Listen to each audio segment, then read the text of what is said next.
तर आपण पुढे जातोय आणि त्याआधी श्री श्री राधा गोविंद यांच्या चरणी आपण वंदन करूया. श्री श्री राधा गोविंद यांच्या चरणी आपण वंदन करूया, त्यांचे आशीर्वाद घेऊया.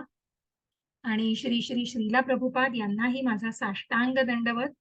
श्री नामनिष्ठ प्रभूजी जे या मंदिराचे जे श्री श्री राधा गोविंद मंदिर आहे मंगलोरचं, त्याचे अध्यक्ष की ज्यांच्या प्रयत्नांमुळे आणि ज्यांच्यामुळे आज आपल्याला ह्या अध्ययन वर्गाला म्हणजे मला ही संधी मिळालेली आहे, सुवर्ण संधी, आणि तुम्हालाही घरात बसून या भगवद्गीतेच्या उपदेशाचा सुंदर असा लाभ घेता येतोय. तर त्या अध्यक्षांना नामनिष्ठ प्रभूजींना मी साष्टांग दंडवत करते आणि या इस्कॉनच्या पूर्ण टीमला, कारण खूप परिश्रम आहेत आणि ही 31वी बॅच सुरू झालेली आहे आणि भगवंतांच्या कृपेने आणि सर्वांच्या मेहनतीने, अथक परिश्रमाने आम्ही टीचर्स फक्त शिकवतो आहोत, आम्ही अध्ययन शिक्षिका आहोत, परंतु बॅकएंडला इतकी जण काम करतायत आणि अनेक व्हॉलेंटियर्स मिळून आज ही 31वी बॅच सुरू झालेली आहे. 30 सक्सेसफुल यशस्वी बॅचेस आपण पूर्ण केलेले आहेत. सुमारे 7.5 लाख लोकांपर्यंत हे भगवद्गीतेचं ज्ञान पोहोचवण्याचा प्रयत्न केला गेलेला आहे आणि त्याचनुसार आपण नामनिष्ठ प्रभूजींचा मानस आहे की आपल्याला त्या एक मिनिट हा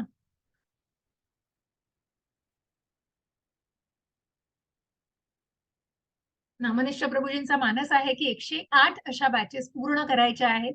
तर निश्चितच भगवंतांच्या कृपेने आपल्याला या सर्व प्रवासामध्ये आध्यात्मिक प्रवासाचा हा प्रवास पूर्ण करायचा आहे.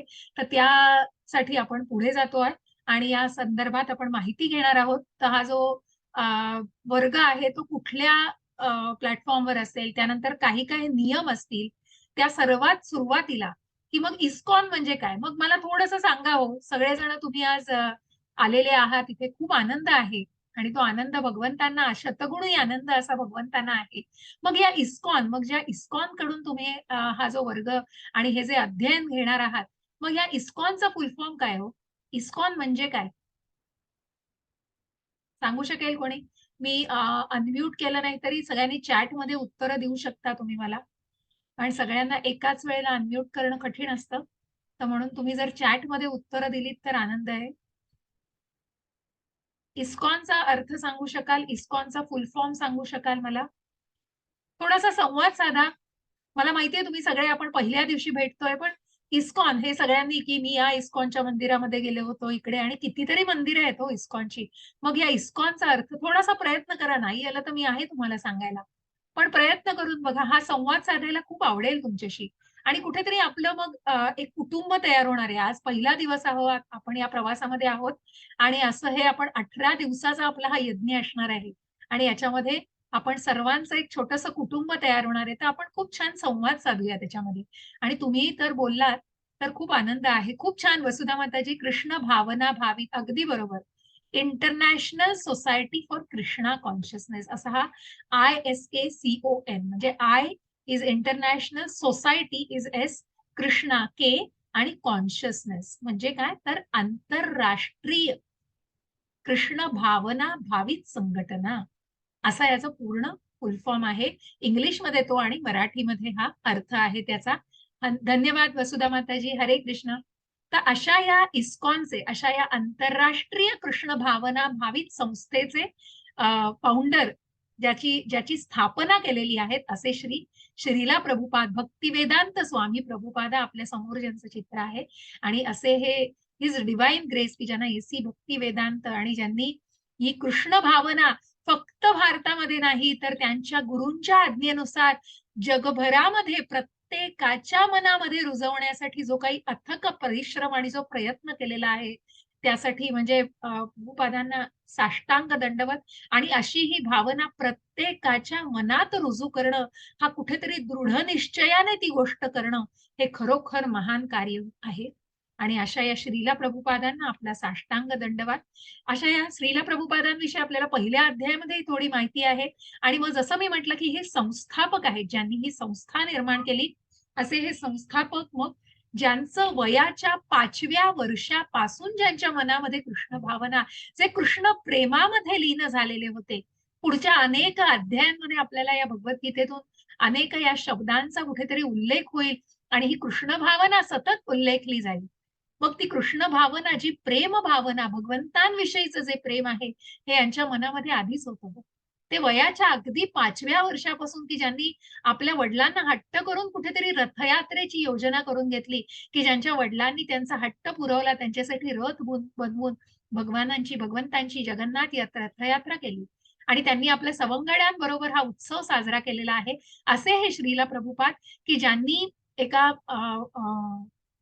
ज्या आपण बघितलं, की गौड वैष्णव अशा कुटुंबामध्ये ज्यांनी जन्म घेतलेला आहे आणि 1922 साली एसी भक्तिवेदांत सरस्वती महाराज हे त्यांचे गुरु आणि त्यांनी गुरूंकडून दीक्षा घेतली ती 1932 साली.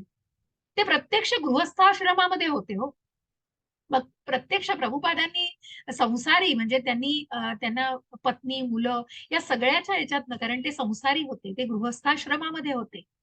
आणि त्यांनी नक्कीच या भावनेचा प्रसार केलेला आहे गृहस्थाश्रमामध्ये असताना सुद्धा.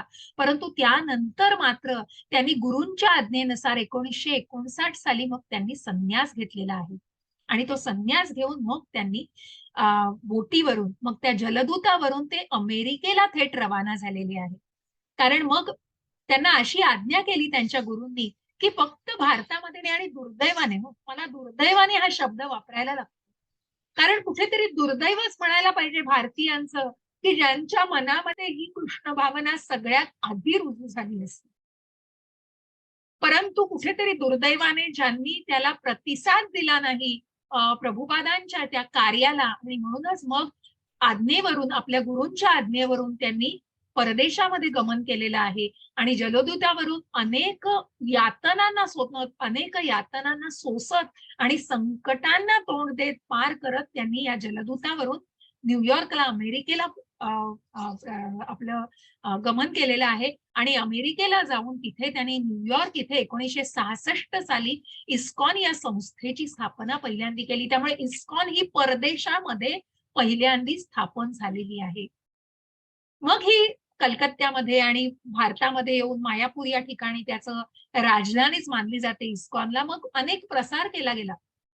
परंतु सुरुवातीला मात्र त्यांना हवा तेवढा प्रतिसाद मिळालेला नव्हता आणि म्हणूनच ज्या परदेशीयांना, की ज्यांना महाभारत म्हणजे काय माहित नाहीये, ज्यांना भगवंत कोण आहेत, जे श्रीकृष्ण कोण आहेत, हेही माहिती नाहीये, अशा परदेशी लोकांमध्ये आणि परदेशी वासियांमध्ये त्यांनी कृष्ण भावना रुजू करण्याचा प्रयत्न केलाय. मग अनेक माध्यमातून आणि ही माध्यमं कुठली? तर बॅक टू गॉडहेड असं त्यांनी मॅगझिन एक लिहायला सुरुवात केली. अनेक वर्ष ते मॅगझिन चालवत होते.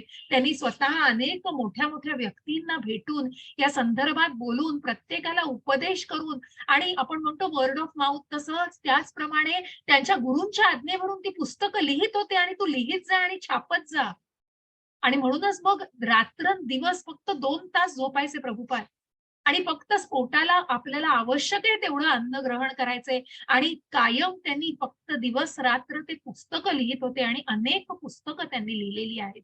अनेक वेगवेगळ्या गोष्टींचा संदर्भ वापरून आणि जसं आपण या भगवद्गीतेविषयी आता जाणणार आहोत, की ती जशी आहे तशी याला कसा अनुवादित केलेलं आहे प्रभुपादांनी आणि त्याचं काय महात्म्य आहे हेही आपण जाणणार आहोत. आणि म्हणूनच मग या मंगलोरच्या राधाकृष्ण ही मूर्ती आहे सुंदर. हेच मंदिर आहे जिथून नामनिष्ठ प्रभूजी जे मंदिराचे अध्यक्ष आहेत त्यांनी या उपक्रमाला सुरुवात केलेली आहे. मग हे इस्कॉन अनेक ठिकाणी आहे. जसं अमेरिकेमध्ये आहे, जसं यूकेमध्ये आहे, युक्रेनमध्ये जिथे आता युद्धसदृश अशी परिस्थिती होती, तिथे इस्कॉन सारख्या संस्थेनी अत्यंत मदत करून आणि अत्यंत तळागाळातल्या लोकांना सुद्धा कुठेतरी अन्नदान करून त्यांची सोय केलेली आहे. साऊथ आफ्रिकेमध्ये आहे. जसं मी म्हटलं, की मायापूरमध्ये हे जुनी स्लाईड असल्यामुळे त्यावेळेला कन्स्ट्रक्शन परंतु अशा विविध ठिकाणी इस्कॉनची स्थापना केली गेलेली आहे. अनेक इस्कॉनची मंदिरं आपल्याला जगभर एक एक एक धाटणी आहे आणि त्याची एक प्रकारची धाटणी आहे. अशा प्रकारची मूर्तीच आपल्याला इस्कॉनमध्येच बघायला मिळेल आणि ही अतिशय सुंदर अशा अनेक आपण म्हणतो ना, जे डेकोरेशन आणि त्याची जी रचना असते, त्याने इतकं ते मोहक रूप असतं भगवंतांचं आणि त्या मोहक रूपाकडे आपण फक्त बघत राहतो आणि ही एसी भक्ती वेदांत असे प्रभुपादांची ही मूर्ती आहे आणि अशा या इस्कॉन मंगलोरचा जसं मी म्हटलं हा पत्ता दिलेला आहे. प्रभुपादां प्रभुपादांच्या या इस्कॉन मंदिराचे हे मंगलोरचे अध्यक्ष जे आहेत नामनिष्ठ प्रभूजी, त्यांनी या उपक्रमाला 2020 ज्यावेळेला या पॅन्डेमिकचं संकट आपल्या भारतावरती ओढवलं होतं आणि कुठेतरी जगावरती, सॉरी पॅन्डेमिक म्हटल्यावर जगावरतीच, तर अशा या जगावरती ओढवल्या गेल्यानंतर मग 2020च्या जूनमध्ये ज्यावेळेला कुठेतरी या गोष्टीची सुरुवात झालेलीच होती ऑलरेडी, आणि मग अशा या सगळ्या कुठेतरी या वातावरणामध्ये इतक्या या आध्यात्मिक प्रवासाची सुरुवात झालेली आहे. आणि मग ही भगवद्गीता घरामध्ये बसून तुम्हाला या भगवद्गीतेच्या उपदेशाचं कुठेतरी लाभ घेता यावा, हा त्यांचा त्यामागचा आय मीन उद्दिष्ट होतं. आणि ते उद्दिष्ट अनेक काय म्हणतात ना, पटीने पूर्ण होत आलेलं आहे. असा हा उपक्रम आता भगवंतांच्या कृपेने ती पॅन्डेमिकचं संकट दूर झालेलं आहे. परंतु ऑनलाईनच्या माध्यमातून अजूनही आपण एकमेकांशी जोडलेले राहतोय आणि या ऑनलाईनच्या माध्यमामुळे आपल्याला या Zoom लिंकद्वारे आणि या सगळ्याद्वारे कुठेतरी हा उपदेशाचा उपक्रम अजूनही चालू आहे. मग ही भगवद्गीता म्हणजे काय आहे? तर या सगळ्या प्रश्नांची उत्तरं भगवंतांनी अगदी प्रॅक्टिकल ज्ञान दिलंय हो. मग त्याला मग जे काही महात्मा गांधी आपल्याला महात्मे माहिती, त्यांनी त्याला स्पिरिच्युअल डिक्शनरीज म्हटलंय, की कुठेतरी यांनी इन्स्पिरेशन घेतलेलं आहे, कुठेतरी प्रेरणात्मक अशी गोष्ट आहे. आणि भगवद्गीतेपासून जी प्रेरणा मिळते त्याला काहीही तुलना नाहीये. अशा या आइन्स्टाईननी अनेक अनेक सायंटिस्टनी सुद्धा याच्याबद्दलच्या प्रतिक्रिया दिलेल्या आहेत. मग ही भगवद्गीता का हो? ही जशी आहे तशी हीच का भगवद्गीता? मग त्याचं महात्म्य आहे. कारण जिथे आपण बघतोय ना, की मग ही अनब्रोकन का अनब्रोकन म्हटलंय?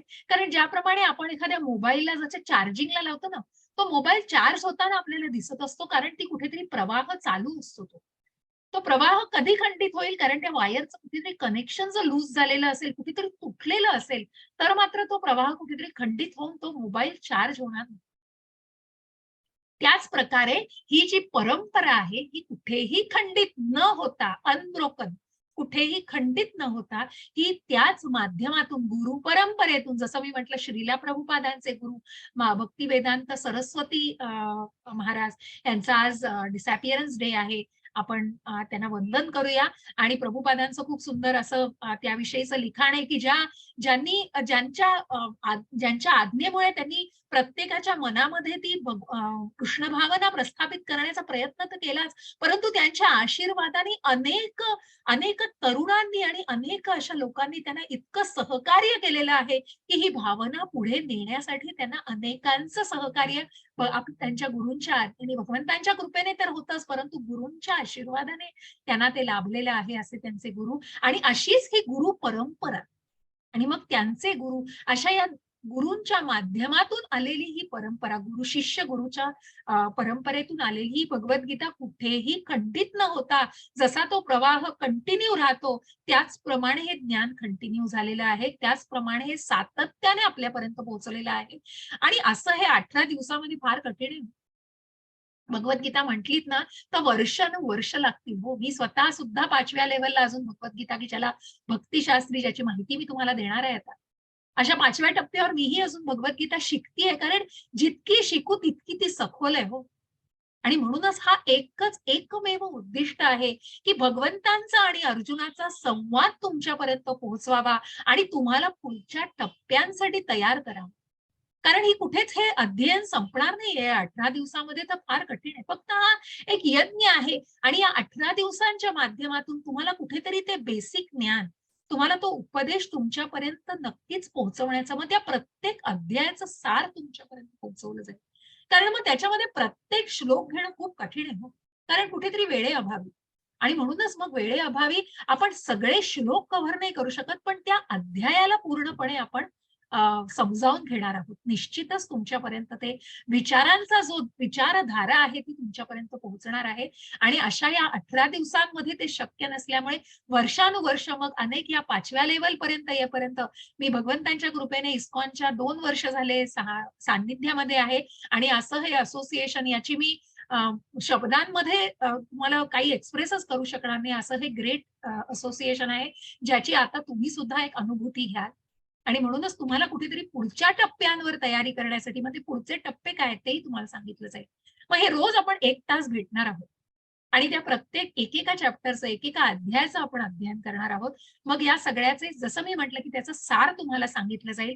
आपल्याला निश्चितच हा Zoom लिंकवर हे घेतलं जाईल तुमचा वर्ग, ज्याची तुम्हाला ऑलरेडी क्लास लिंक आपल्या प्राची माताजी आपल्याबरोबर आहेत. जसं मी म्हटलं माझी ही इस्कॉनची पूर्ण टीम, तसे आमचे सगळे डिव्होटीज, भक्त, आमचे जे प्रतिनिधी आहेत, या सगळ्यांच्या अ, अ, अथक परिश्रमाने आणि सगळ्यांच्या सेवेने हा उपक्रम पुढे चाललेला आहे. अशा प्राची माताजी माझ्याबरोबर आहेत, ज्या माझ्या को-होस्ट आहेत.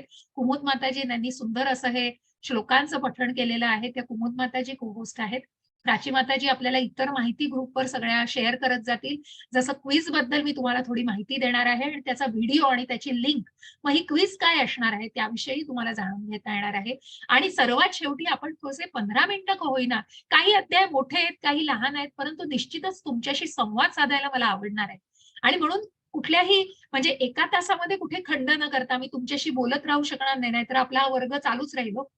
तर मग म्हणून कुठेतरी कुठेही तिथे तुम्हाला म्यूट ठेवलं जाईल आणि सर्वात अध्ययन वर्गाच्या शेवटी 15 मिनिटं आपण निश्चित संवाद साधूया.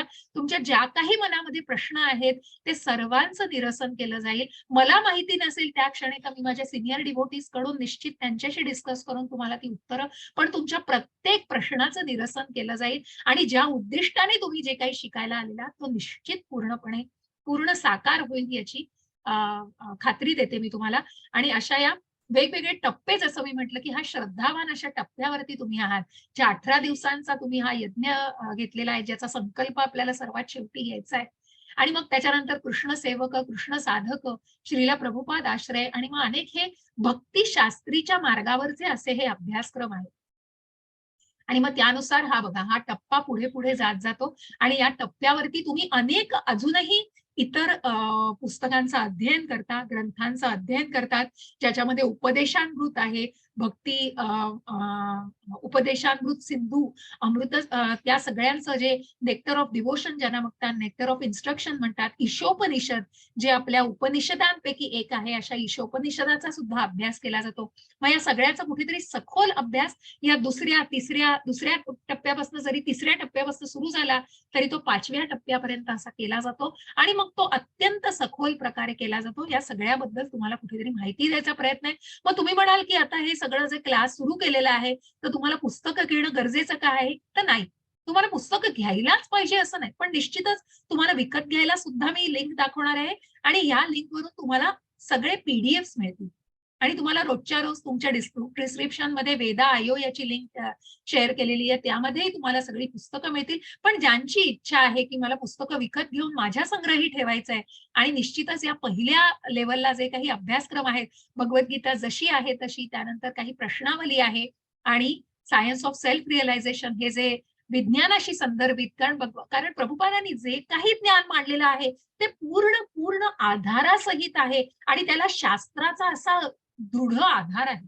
आणि म्हणून मग ते सायन्स अँड सेल्फ रिअलायझेशन हेही पुस्तक निश्चितच वाचनीय आहे आणि अभ्यास करण्यासारखं आहे. त्याचीही लिंक तुम्हाला शेअर केली जाईल. या सगळ्याची माहिती दिली जाईल. प्रभूंचं हे पुन्हा आपल्याला दर्शन झालेलं आहे. भगवंतांचं दर्शन घ्या आणि श्री श्री राधा गोविंद, जसं मी म्हटलं, की या इस्कॉनची मग निरनिराळ्या प्रकारे, निरनिराळ्या वस्त्रांनी आणि अनेक अशी सुंदर खूप रचना केली जाते आणि फुलांनी ते सजवलं जातं. ही सजावट रोजची खूप सुंदर असते. तुम्हाला रोज हे नक्की मी या मूर्तीची जी दर्शन असेल ते रोजच्या रोज तुमच्या ग्रुपवर तुम्हाला दिलं जाईल आणि ते खूप प्रसन्न करणारं असेल निश्चितच. मग यासाठी तुम्हाला काय करायला लागणार आहे, तर तुम्हाला थोडेसे काही नियमांना बाध्य राहायला जाणार आहे. मग तुम्हाला जे काही तुम्ही संवाद साधाल, तुम्ही जे काही ग्रुपवर विचाराल, त्याला काहीतरी पद्धत असेल, तर तुम्ही त्या पद्धतीनेच त्या गोष्टी हाताळा आणि कुठल्याही प्रकारे पर्सनली कुणाला कॉन्टॅक्ट करायला शक्यतो जाऊ नका. परंतु तरीही तुम्हाला ग्रुपवरच्या माहिती व्यतिरिक्त काही माहिती हवी असेल, तर माझाही नंबर त्याच्यामध्ये आहे. तुम्ही पर्सनली कॉन्टॅक्ट करू शकता मला, अगदी आवश्यक असेल तर. पण शक्यतो आम्ही टीचर्स लोकांना, मी आता त्या ग्रुपवरती आहे कारण मी ॲडमिनचं सुद्धा काम बघतीये.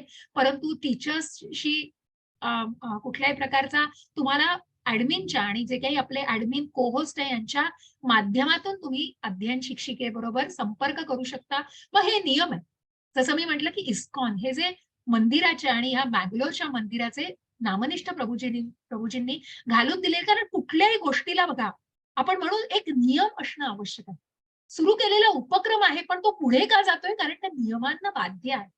आणि म्हणून त्या नियमांचं उल्लंघन करू नका कुठल्याही प्रकारे आणि तुम्ही तितकीच साथ द्या. खूप कठीण काही नाहीये. फक्त छोटे एटिकेट्स आणि मॅनर्स पाळायचे बाकी काही नाही. आणि मला असं वाटतं हे तुम्हाला सांगण्याची कारण तुम्ही सगळे या श्रद्धेच्या मार्गावरती आलेले आहात. फक्त फॉर्मॅलिटी म्हणून मी तुम्हाला या गोष्टी सांगतेय.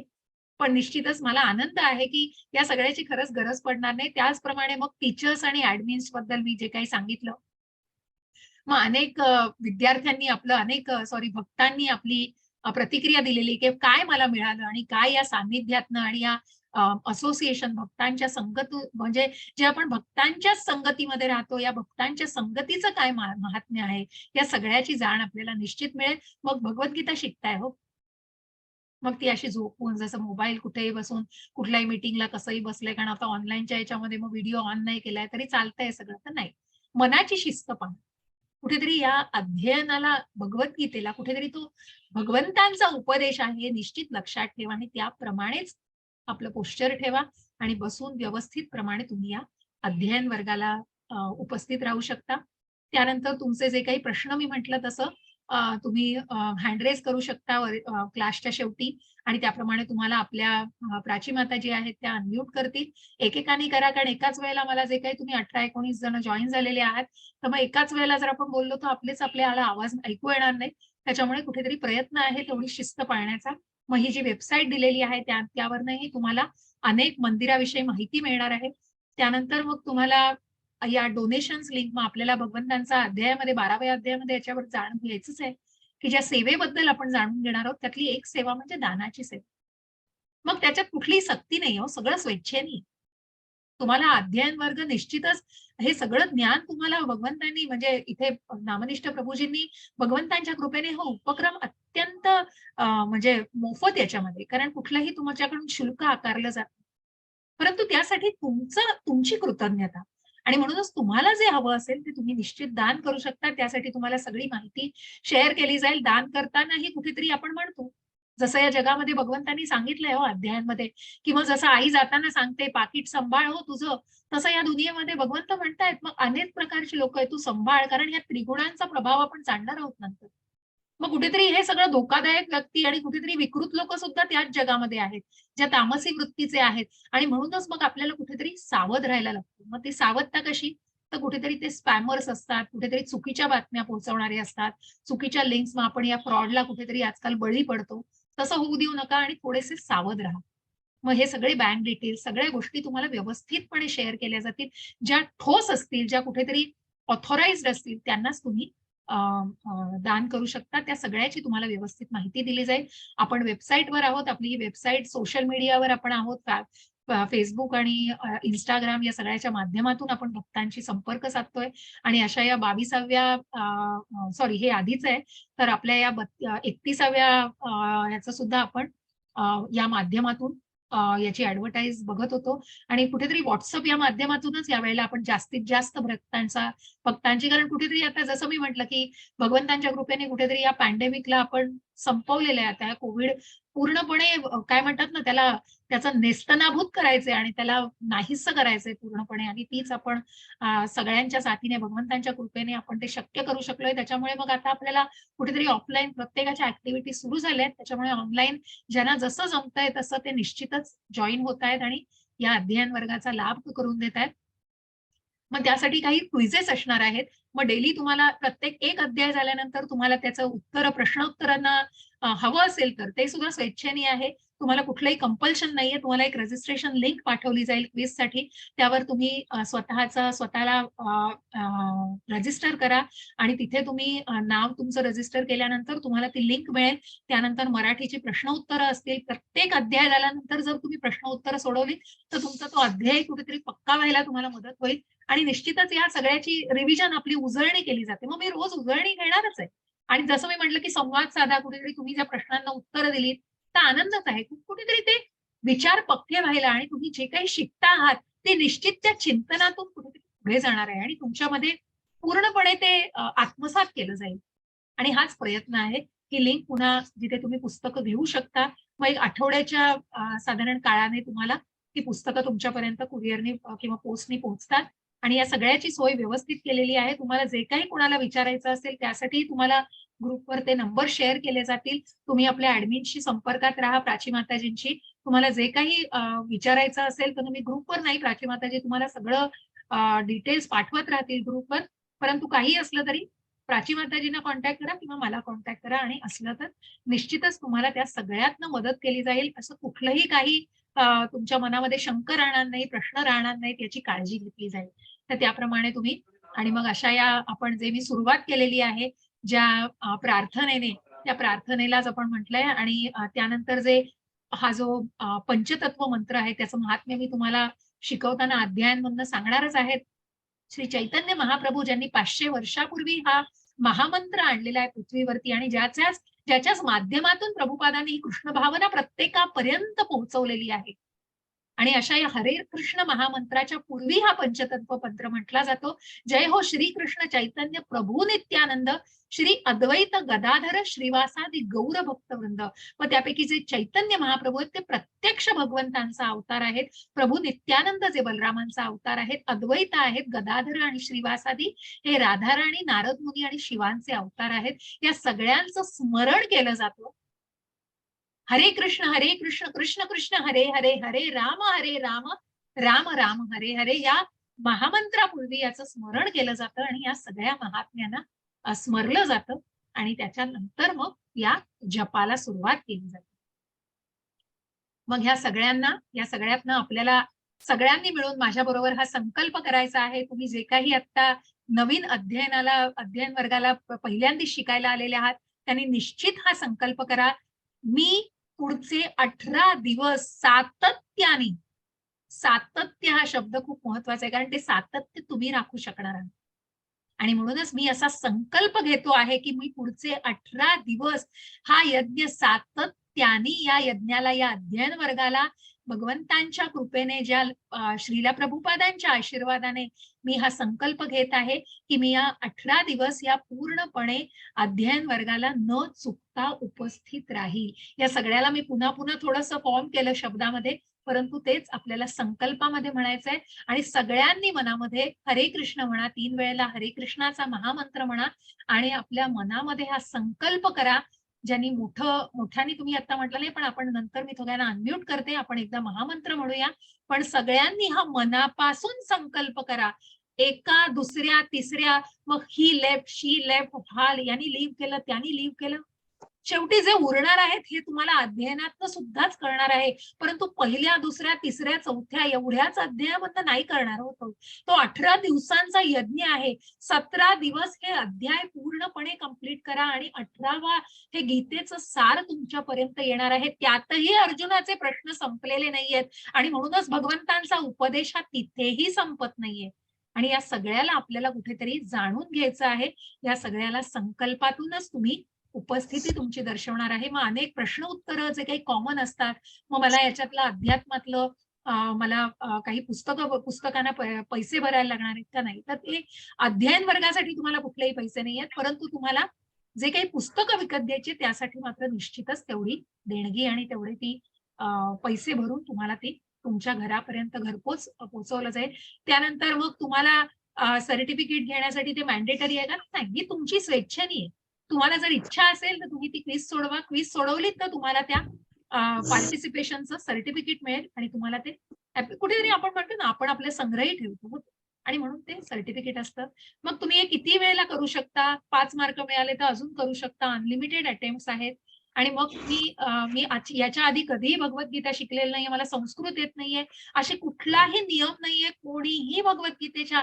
म्हणून अगदी लहान मुलांपासून ते वयस्कर वृद्धांपर्यंत या सगळ्यांनी कॅटेगरी केलेली आहे. जसं आपण 6 ते 15 हा मुलांचा गट, त्यानंतर 16 ते 25 हा युथ म्हणजे कुठेतरी युवकांचा ग्रुप आहे आणि त्यानंतर जे 25 ते पुढचे जे काही वयोगट आहे तो सगळा प्रौढांसाठीचा वर्ग आहे आणि ज्याच्या माध्यमातून तुमच्यापर्यंत हे सगळं पोहोचणार आहे. तुम्हाला कॉन्टॅक्ट करायला सगळ्यांचे ईमेल्स आणि प्रत्यक्ष कोणीही कुठेही कॉन्टॅक्ट नाही झाला तर नामनिष्ठ प्रभूजी नेहमी सांगतात की त्यांचं जीमेलही सगळ्यांसाठी खुलं असतं. त्यांनाही तुम्ही संपर्क करू शकता. कुठलाही रिस्ट्रिक्शन नाहीये हे अटेंड करण्यामध्ये. कुठलेही बंधनं नाहीयेत. कोणीही जगाच्या पाठीवर कुठल्याही धर्माचा माणूस कुठलीही व्यक्ती कितीही वयाची, मग 5 वर्षापर्यंत थोडा नियम ठेवलाय. कारण मग ती आकलन शक्ती थोडी यायला लागते ना. आणि म्हणून मग ती कुठेतरी प्रयत्न असतो, की तेवढं वय यावं लागतं. वयोमर्यादा तितकी ठेवलेली आहे. वयाच्या 6व्या वर्षापासून ते मग सगळ्यांसाठी हा उपदेशाचा खजिना खुला केलेला आहे. भगवंतांचा उपदेश हा प्रत्येकापर्यंत पोहोचावा हीच प्रामाणिक इच्छा आहे.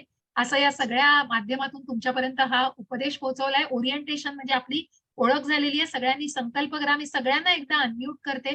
सगळ्यांनी माझ्याबरोबर हरे कृष्णाचा मंत्र म्हणा. सगळे अनम्यूट झालेले आहेत. आपण एकदा मंत्र म्हणूया. हरे कृष्ण कृष्ण कृष्ण हरे हरे, हरे राम राम राम हरे हरे. माताजी अनम्यूट नाही झाले का?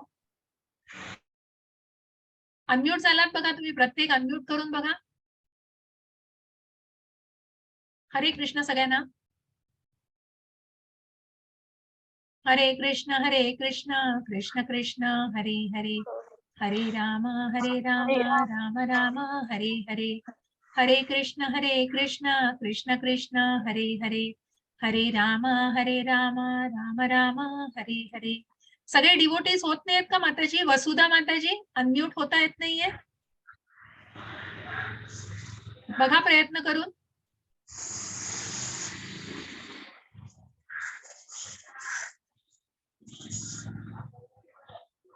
हरे कृष्ण सगळ्यांना. मला चॅट मध्ये उत्तर द्या. अनम्यूट होता येत नाहीये. Oh you are not able to unmute. एक मिनिट हा, मी परत एकदा ट्राय करते.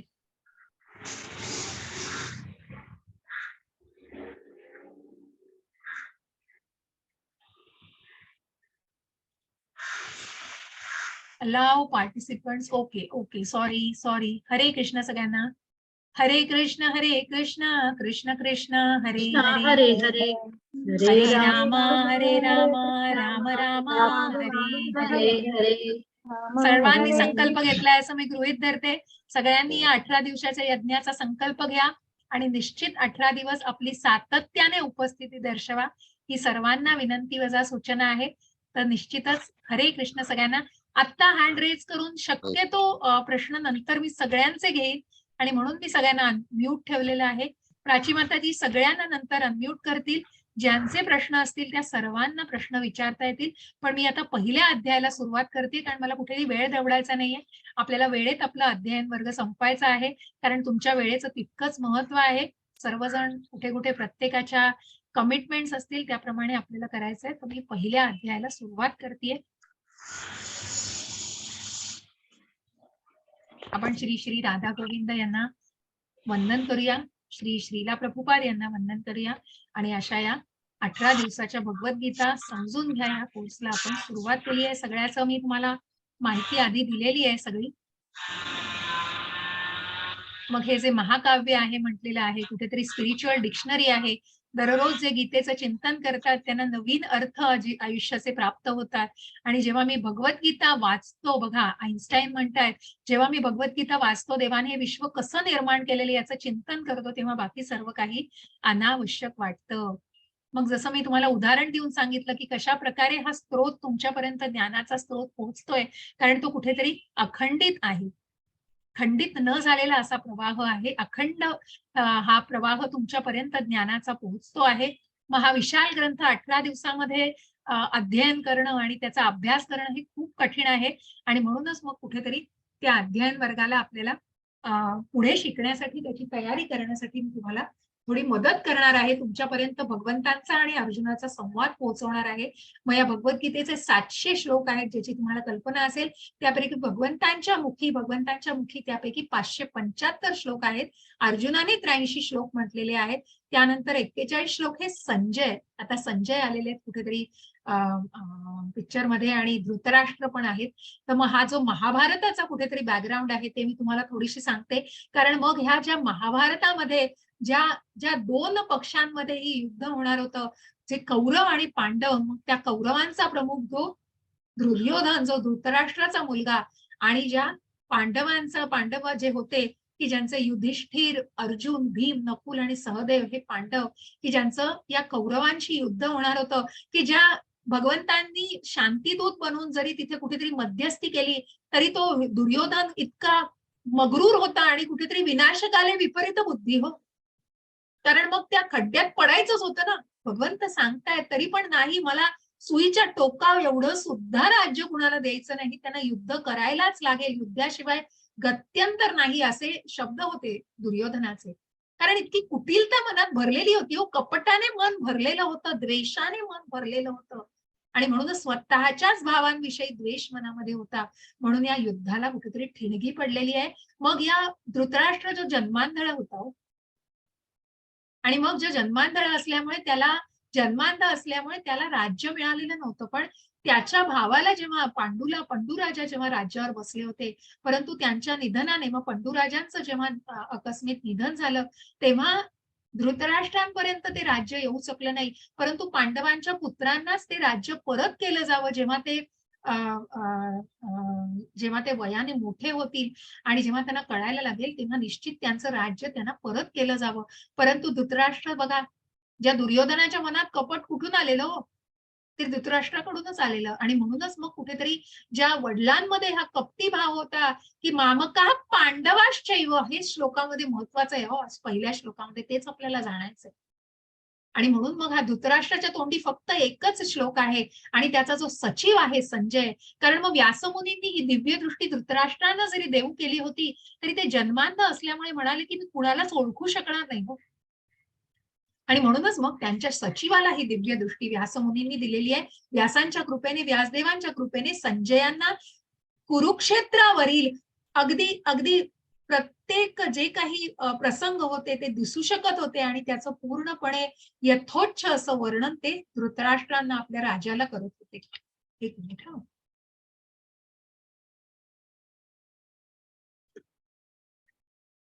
अशा या संजयाच्या तोंडी 41 श्लोक आहेत आणि धृतराष्ट्राच्या तोंडी फक्त एकच श्लोक आहे.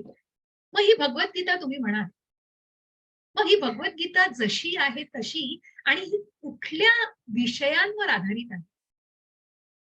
कुठले विषय म्हणजे कुठल्या गोष्टींचा सतत उल्लेख होणार आहे? अगदी 1 ते 18 अध्यायापर्यंत या कुठल्या गोष्टींचा उल्लेख होणार आहे? ईश्वर, प्रत्यक्ष भगवंत, ज्या भगवंतांना आपल्याला जाणून घ्यायचंय आणि ज्या भगवंतांनी प्रत्यक्ष स्वतःच्या विभूतींचं, ऐश्वर्याचं वर्णन केलेलं आहे, अशा ज्या भगवंतांनी अत्यंत प्रॅक्टिकल गोष्टींचं सुद्धा तुम्हाला ज्ञान कसं दिलंय, कारण तुम्ही भौतिक जगात आहात हो. आणि म्हणूनच त्या भौतिक जगामध्ये आपण जे आहोत तो जीव, आणि हा जीव आणि ही प्रकृती, म्हणून ईश्वर, जीव जे आपण आहोत सजीव, प्रकृती ही सगळी प्रकृती, भौतिक प्रकृती आपल्या भोवतालची, आणि मग जो काळ चाललेला आहे तुम्ही, आणि कर्म. आता यापैकी तुम्ही म्हणाल तर अविरत काय आहे, अनंत काय आहे? ईश्वर, जीव, प्रकृती आणि काळ हे अविरत आहे, चालतंय, अविरत चालू आहे. परंतु कर्म मात्र बदलत, आणि कर्म, प्रत्येकाच्या कर्माची गुंतागुंत आपल्याला पुढे जाऊन जाण्याची अध्यायाने, आणि या कर्माची गुंतागुंत खूप मोठी आहे हो. आणि म्हणूनच हे कर्म बदलत आहे, हे कर्म तात्पुरतं राहत आहे आणि म्हणून ते कर्म बदलत आहे, ते प्रकट होत आहे, नाश होत आहे, कारण त्या त्या जन्मी, त्या जन्मामध्ये जे कर्म केलं जातं ते ठरवतंय पुढचा जन्म. आणि मग पुन्हा या भौतिक जगात परतायचंच नसेल तर काय जाणायचंय, हे नक्की आपल्याला पुढे जाऊन शिकायचं आहे आणि त्याचंच आपल्याला पूर्णपणे ज्ञान घ्यायचं आहे. अशा या ज्ञानाच्या खजिन्याला भगवंतांनी आपल्यासाठी उघडलेलं आहे. पहिल्या अध्यायामध्ये भगवंत काही बोलत नाहीये, शिष्याचं पूर्ण ऐकून घेतायत आणि मग दुसऱ्या अध्यायापासून उपदेशाला सुरुवात होते. असे हे भगवंत ईश्वर, जे मनमोहक असं श्यामसुंदर, भगवंतांच्या हातामध्ये बासरी आहे, डोक्यावर मोराचं पीस आहे, असे हे भगवंत. मग ही प्रकृती म्हणजे भौतिक प्रकृती हो, जी लोभ, मोह आणि मत्सर या सगळ्यांनी कुठेतरी ग्रासलेली आहे, अशी ही भौतिक प्रकृती, हे मटेरियल वर्ल्ड, की ज्याच्यावर त्रिगुणांचा प्रभाव आहे आणि त्याच्या कठपुतलीवर आपण नाचतोय. मग जीव कोण? 84 लक्ष योनीतून जाणारा हा जन्म, हा जो जीव आहे, या 84 लक्ष जन्मातून जाणारा हा जीव म्हणजे ज्याच्या प्रत्येकाच्या हृदयामध्ये जीवात्मा, परमात्मा आहे, असा हा जीवात्मा, आत्मा आणि जीव असलेला जीवात्मा. आणि म्हणून हा जीव याचा उच्चार केलेला आहे काळ. या काळाविषयी आपल्याला जाणायचंय. भागवतामध्ये 3ऱ्या स्कंदामध्ये या काळावरती केवढा महिमा काळाचा दिलेला आहे, की काळ म्हणजे काय, कुठे आहे काळ आणि या भगवद्गीतेतला काळ कसा जाणून घ्यायचा आहे. आणि मग कर्म, कर्म जे त्रिगुणांच्या प्रभावाखाली मनुष्य जे काही कर्म करतो आहे आणि मग त्या कर्मामध्ये बघा इस्कॉनचे 4 रूल मात्र खूप काटेकोरपणे पाळले गेले पाहिजेत, ज्याच्यामध्ये मद्यपान करू नका, जुगार खेळू नका, परस्त्रीशी संबंध ठेवू नका आणि मांसाहार करू नका. अशा प्रकारचे हे अतिशय महत्वाचे आणि अतिशय कडक असे हे बंधन मात्र आवर्जून पाळली गेली पाहिजे.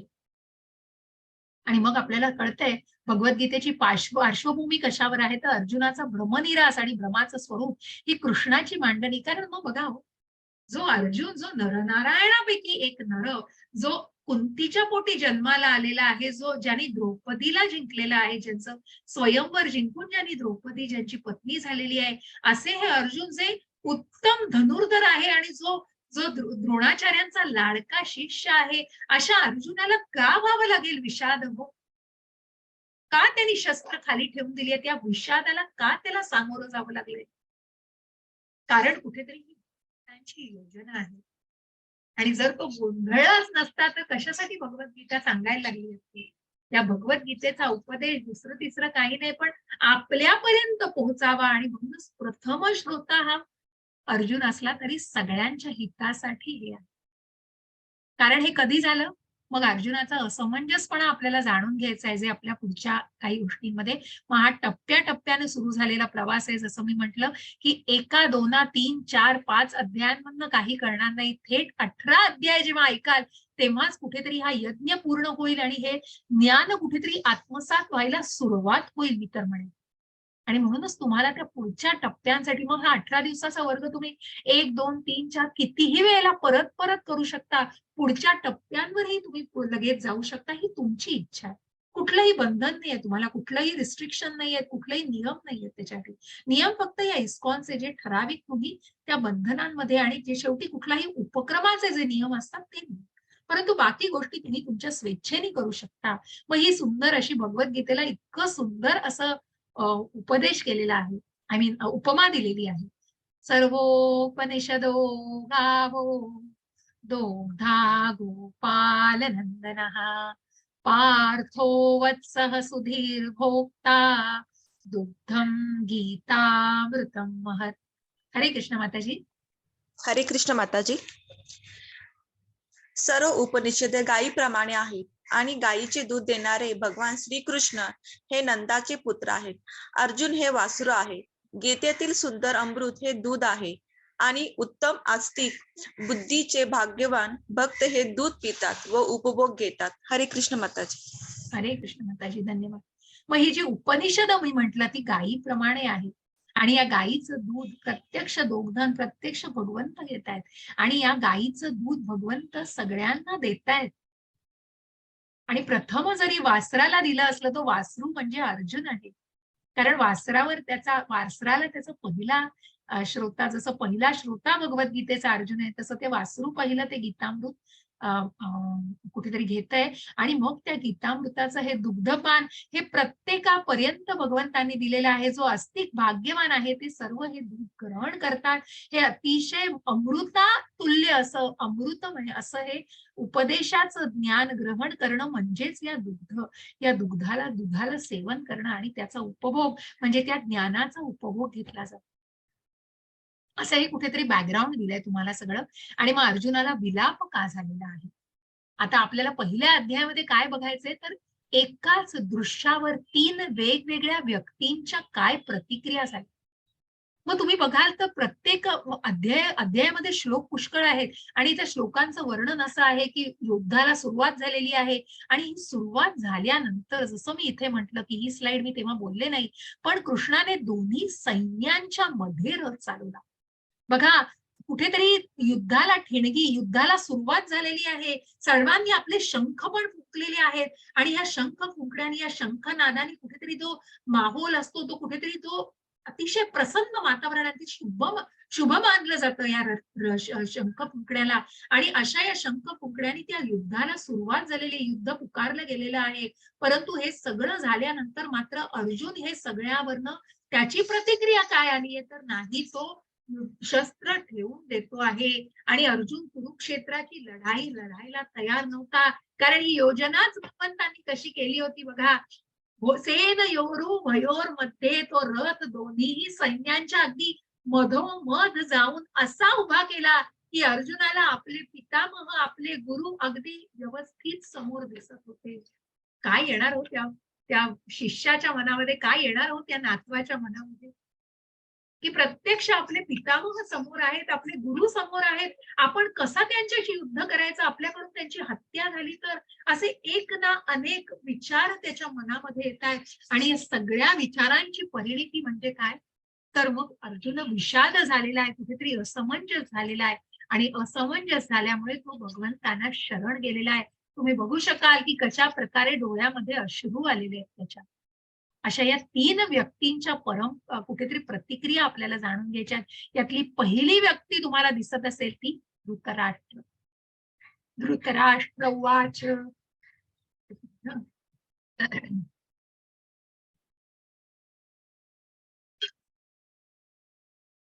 धृतराष्ट्र उवाच.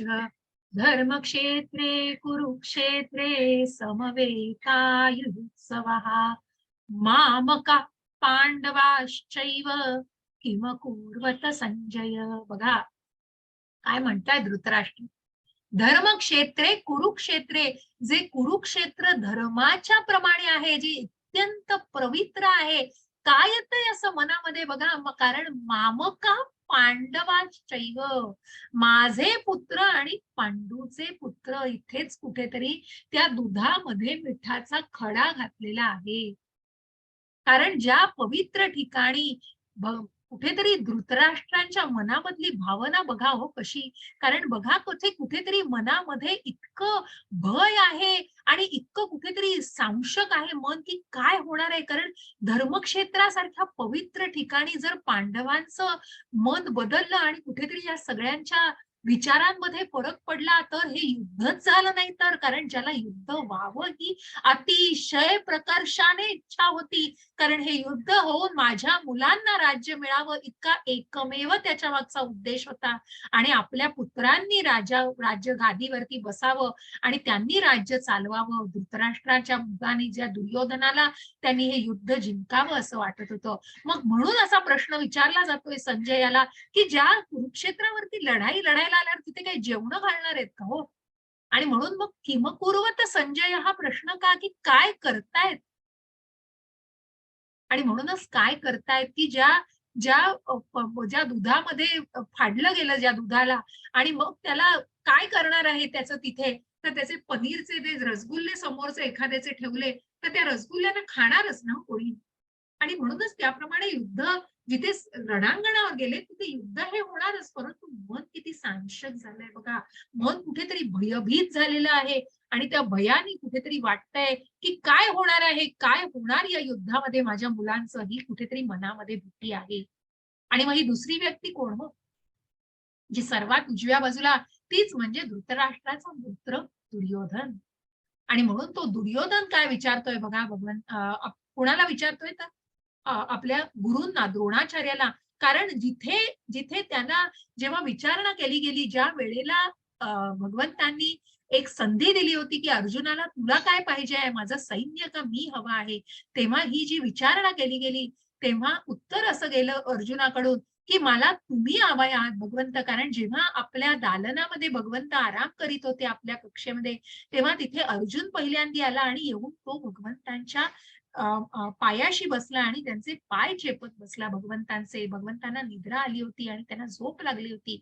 नंतर धृतराष्ट्र आला आणि म्हणाला, अरे काय तू पायाशी बसलाय, म्हणून चेष्टा करून स्वतः जाऊन मात्र भगवंतांच्या डोक्याशी बसला. परंतु सांगा बरं मला, की मग तुम्ही जेव्हा झोपेतनं उठाल, जागे व्हाल, तेव्हा तुम्हाला काय दिसणार हो पहिल्यांदी, डोकं का पायाशी असलेली व्यक्ती हो तुमच्या? कोण दिसेल तुम्हाला आधी?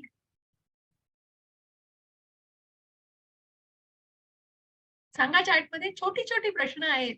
मी तरीही खूप कमी प्रश्न विचारतेय तुम्हाला, पण उद्या परवापासून निश्चित मी तुम्हाला अजून काही काही चर्चेला नक्कीच, मला खूप आनंद होईल की तुम्ही जर काही उत्तरं दिलीत आणि संवाद साधायचा प्रयत्न केला.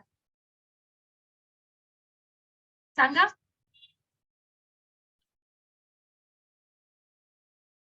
पायाशी असणारी व्यक्ती, अगदी बरोबर. आणि म्हणूनच मग कुठेतरी कृष्णांनी जेव्हा बघितलं, त्यांना जाग आली, तेव्हा भगवंतांना जाग आल्यावर त्यांना अर्जुनच पहिल्यांदा दिसला. आणि त्याला अर्जुनाला संधी देऊन भगवंतांनी विचारलं, की "मग तुला कोण हवंय? मी युद्ध करणार नाहीये. मी हवाय का माझी सेना हवी?" अर्जुन हो तो भगवंतांचा लाडका शिष्य, त्यांचा प्रिय सखा.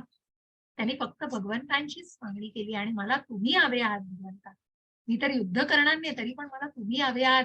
मग त्या ज्या दुर्योधनाने ज्याची चेष्टा केलेली आहे, की "अरे तू काय त्यांचं सैन्य काय, हे तर युद्ध पण करणार नाहीयेत." कारण विनाशिकाले विपरीत बुद्धी ज्याने भगवंतांना ज्यांचं विशाल रूप दाखवून सुद्धा ज्यांनी जाणलेलं नव्हतं आणि त्यांना साखळदंडांमध्ये कुठेतरी जखडलं. 1 सेकंद द्या मला.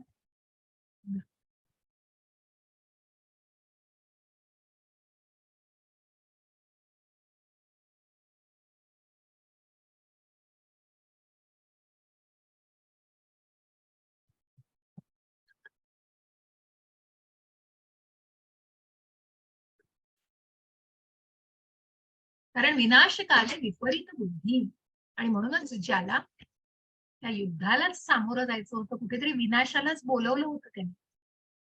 आणि मग त्याच्या मनामध्ये कधी कधी हा कारण बघा किती भीती आहे मनामध्ये. कारण का? कारण ज्या द्रुपद पुत्राने बघा, की मग तुम्हाला कथेनुसार माहिती असेल महाभारतानुसार, की द्रोणाचार्य आणि द्रुपद राजामध्ये कुठेतरी संबंध एवढे ठीक नव्हते. परंतु द्रुपदाच्या मुलाला सुद्धा द्रोणाचार्यांनीच ज्ञान दिलं होतं आणि त्यांनीच कुठेतरी विद्या दिलेली होती आणि त्याप्रमाणेच आपल्या प्रत्येक शिष्याला त्यांनी निपुण केलेलं होतं. आणि म्हणून दुर्योधन त्यांना दाखवून देतो, की पहा तुमच्या शिष्याने कशा प्रकारे पांडव सेनेची रचना केलेली आहे. मन भयभीत झालेलं होतं, की ज्यामुळे बघा आता काय परिणामांना तोंड द्यावं लागणार आहे. अशा प्रकारे विचारणा करत होता दुर्योधन, कुठेतरी आरोप करत होता द्रोणाचार्यांवर. कारण त्याचं मन इतकं उद्विग्न आणि त्याचं द्वेषाने भरलेलं, कपटाने भरलेलं असं सगळं मन होतं. मग तो तशाच प्रकारे वागतो आहे. आपल्या गुरूंशी सुद्धा त्या प्रकारे तो वागतो आहे. आणि मग अशा या दुर्योधनाला मात्र कुठेतरी मनामध्ये भय होतं. सघोषोधार्त राष्ट्राणां हृदयानि व्यधारयत् नभश्च पृथिवीं चैव तुमुलोऽभ्यनुनादयन्. हरे कृष्ण. हरे कृष्ण माताजी. हा विविध प्रकारचा शंख निनाद वाढतच गेला. या निनादाने आकाश व पृथ्वीतलं दुमदुमून गेले आणि धृतराष्ट्र पुत्रांची हृदये विदीर्ण झाली. हरे कृष्ण माताजी. हरे कृष्ण. अशा प्रकारे जे शंख निनाद वाढत गेला, सुरुवातीचं मी जे सांगितलं होतं, की प्रत्येकाने मग भगवंतांनी त्यांचा शंख फुंकला, अर्जुनाने त्यांचा शंख फुंकला, सॉरी भगवंतांनी शंख फुंकला, अर्जुनाने शंख फुंकला, पांचजन्य देवदत्त हे त्यांचे शंख फुंकलेले. त्याचप्रमाणे भीमाने आपला पौंड्र, युधिष्ठिराने आपला, नकुल सहदेवांनी आपले शंख, प्रत्येक राजे रजवाड्यांनी मोठ्या-मोठ्या माझ्या दुसऱ्या पक्षातल्या सुद्धा भीष्मांनी या सगळ्यांनी कुठेतरी युद्धाला सुरुवात करण्यासाठी या शंखांचा निनाद केलेला आहे. परंतु कुठेतरी मग विनाशकाले विपरीत बुद्धी असलेल्या त्या दुर्योधनाच्या पक्षामध्ये जे कोणी होते, त्यांची हृदय कुठेतरी विदीर्ण झाली आहेत. कारण मनामध्ये अधर्म होता हो, अधर्माला साथ देत आहेत. धर्माविरुद्ध युद्ध पुकारले आणि त्या धर्माविरुद्ध कुठेतरी सहाय्य करतायत. अशा या अधर्मी लोकांची गत अशीच होणार, त्यांची हृदय विदीर्णच होणार. कुठेतरी मनामध्ये ती भरण्याची कुठेतरी भीती आहे आणि काय होणार आहे याचं या कशाचीच काही कल्पना नाही आणि म्हणून या राष्ट्रपुत्रांची हृदय मात्र विदीर्ण झालेली आहे.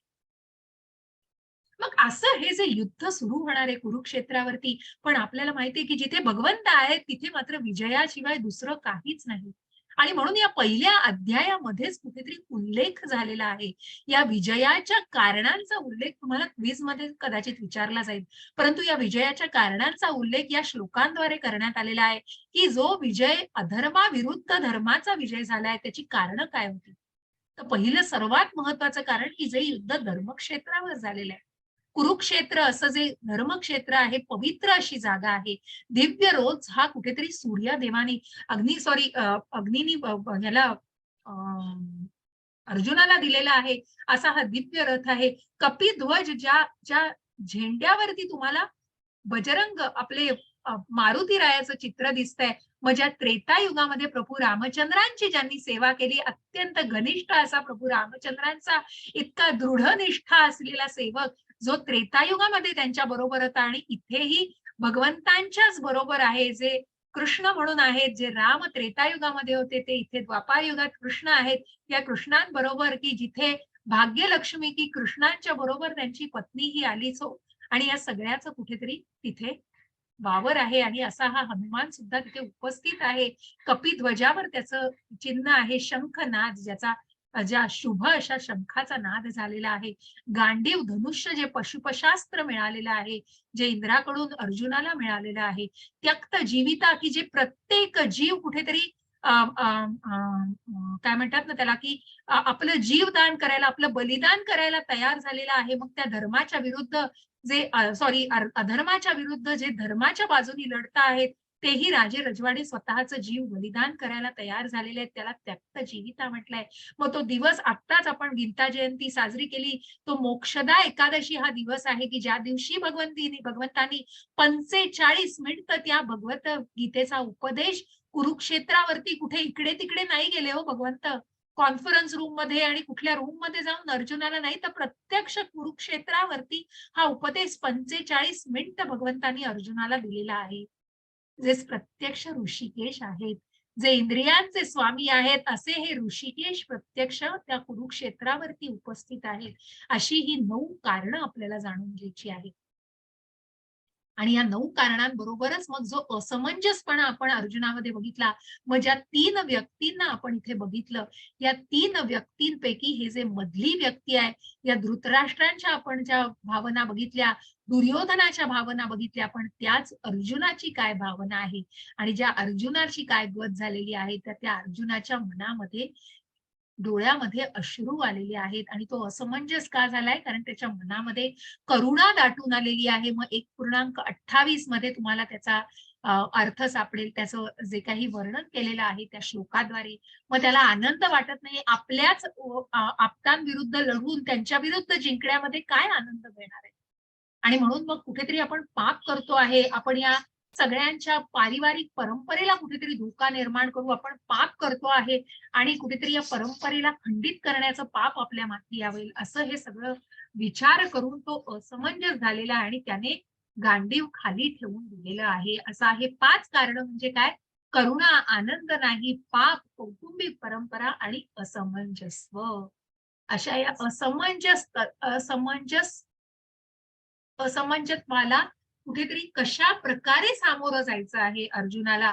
कारण मग ते विषाद होणं का विषाद झालेलं आहे आणि ते विषादपणा कशा प्रकारे ते मनोदौर्बल्य घालवायचंय ते त्याचा सर्वाचा उपदेश भगवंतांनी उद्याच्या अध्यायापासून दुसऱ्या अध्यायापासून सुरुवात केलेला आहे. अशा या पहिल्या अध्यायात आपण बघितलं की तिघांच्या प्रतिक्रिया धृतराष्ट्र, दुर्योधन आणि अर्जुन त्या सगळ्यांचं निरीक्षण कशा प्रकारे या कुरुक्षेत्रावरती मग धृतराष्ट्र तर आपल्या दालनामध्ये होते पण संजयामुळे त्या दिव्य दृष्टीमुळे त्यांना प्रत्येक गोष्ट घटना घडलेली सर्व अगदी पूर्णपणे त्यांच्यापर्यंत संजया त्यांच्या सचिवात पोहोचत होती.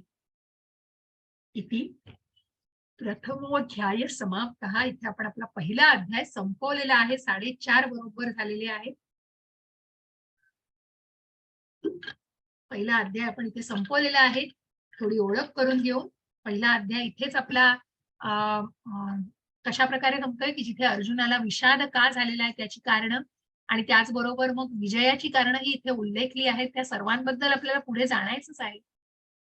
पण तुम्हाला क्विज मध्ये जर काही प्रश्न विचारले गेले तर ती 9 कारणं मग गीतेचे 5 विषय आपण बघितले. कशा प्रकारे काय अविरत आहे आणि काय तात्पुरता आहे याचंही आपण ज्ञान घेतलेलं आहे. अशा प्रकारे आपण या पहिल्या अध्यायाच्या अध्ययन वर्गाला समाप्त करतोय. पहिला अध्याय इथे समाप्त होतोय. प्रत्येकाने अध्याय वाचायचा प्रयत्न करा. श्री श्री राधा गोविंद यांचं दर्शन घेऊन त्यांना साष्टांग दंडवत करूया. मी शेअरिंग स्टॉप करते. कुणालाही काही प्रश्न असतील तर कृपया हँड रेज करा. तुम्हाला प्राची माताजी अनम्यूट करतील. मी प्रार्थना म्हणते वांछा कल्पतरुभ्यश्च कृपा सिंधुभ्य एव च पतितानां पावनेभ्यो वैष्णवेभ्यो नमो नमः. कुणाला प्रश्न असतील तर विचारा मग आपण महामंत्र म्हणूया सगळ्यांनी. हरे कृष्ण वसुधा माताजी. मगाशी कोणाला तरी प्रश्न होता तुम्ही हँड रेज करू शकता. तुमचा डिजिटल हँड रेज करा. तिथे जाऊन तुम्हाला रेज हँड म्हणून येईल बघा. तिथे जाऊन हँड रेज करा आणि तुम्ही प्रश्न विचारू शकता. कोणाला तरी मगाशी कुठले प्रभूजी होते त्यांना प्रश्न होता.